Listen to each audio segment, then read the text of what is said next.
TinkerCAD tips. Welcome back, everybody. This is going to be part 2 of the Mickey Mouse inspired box design. And this is the box that we're making here, somewhat like this. And if you need to find part 1, you can go to my profile and find that.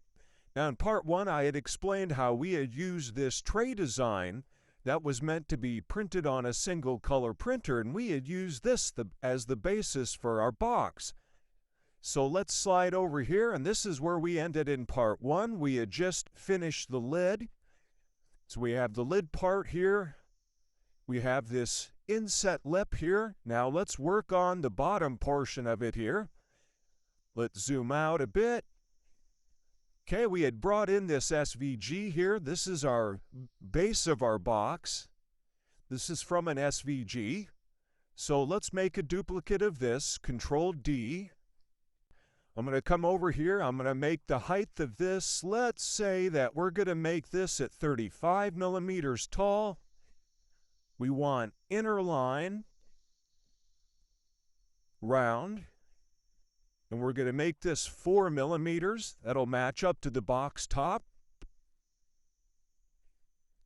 Okay, we have that part. Now we need to cut a lip in this. And remember, the lip of this, we need to have a little bit of a tolerance in it so that our box top fits.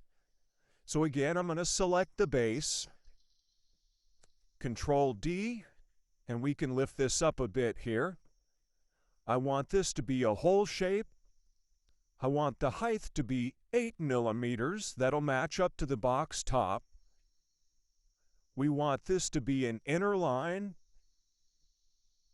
round, and we want it to be 2.25 millimeters. That 0.25 millimeters is going to be our tolerance. Let's go ahead and lift this one up here. Okay, let's select on that whole shape. Let's duplicate it. Again, Control D, and I'm simply going to change this one to be outer line. This will help cut a clean lip in this bottom edge. Okay, now I'm going to select those two hole shapes. I'm going to union group those together, Control G.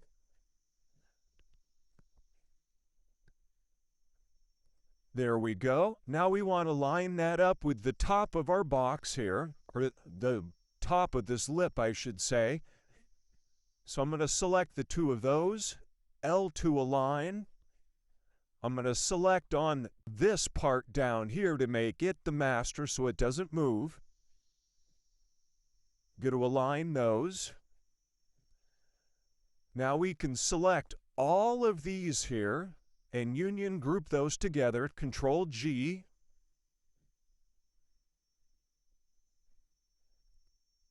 And once it's resolved, it'll look like that. So there's our box bottom. We have this end set here. Okay, now let's see how these fit together. Let's grab our box top here. Let's slide it down a bit. Now in part 1, I had hidden the colored parts. Let's bring those back. Control Shift H. There we go. So I'm going to use my work plane here. I'm going to put that in the bottom of the inset there. And the tilt to the side, I'm going to grab all 3 of those colored parts and D, drop those to the work plane.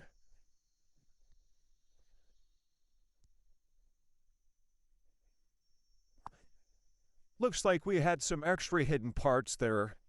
So let me do that over again. There's our hidden colored parts. We have our box lid and our box bottom. So let's drop these colored parts here back into our box top.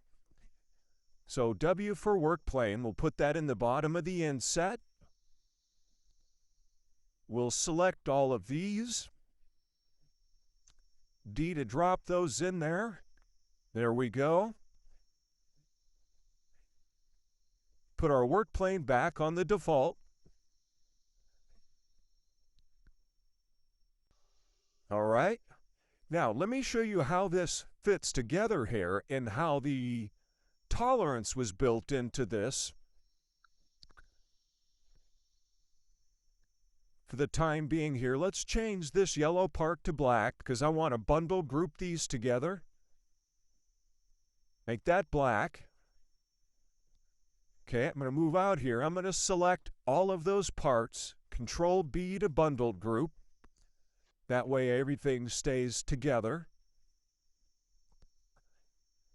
There's our bundle group. Now let's move the box top down to the box bottom. So for this, I want to put the work plane on this lip right here. I'm going to click there. I'm going to click on the box top, D to drop. Let's put the work plane back out on the default here. Perfect. All right, now let's zoom in here. I'm going to go ahead and make this box top transparent. I'm going to click on it. T on the keyboard to make it transparent. And if I zoom in here, you can see right in here, there's 1/4 of a millimeter of tolerance between the top and the bottom. So when you print these, they should fit together fairly snugly. Now, if you find that your printer prints this and it's still too tight, you can change the size of those hole shapes we made, say from 2 1/4, which is what I used. Make it 2.3 or 2.4, whatever it takes, so that your tolerances are set such that when you put the top on the bottom, that they fit snugly. Now, if I click on this box top here, and I hold down the Control key and cursor up, you can see where this is going to fit together nicely. Let's untransparent that.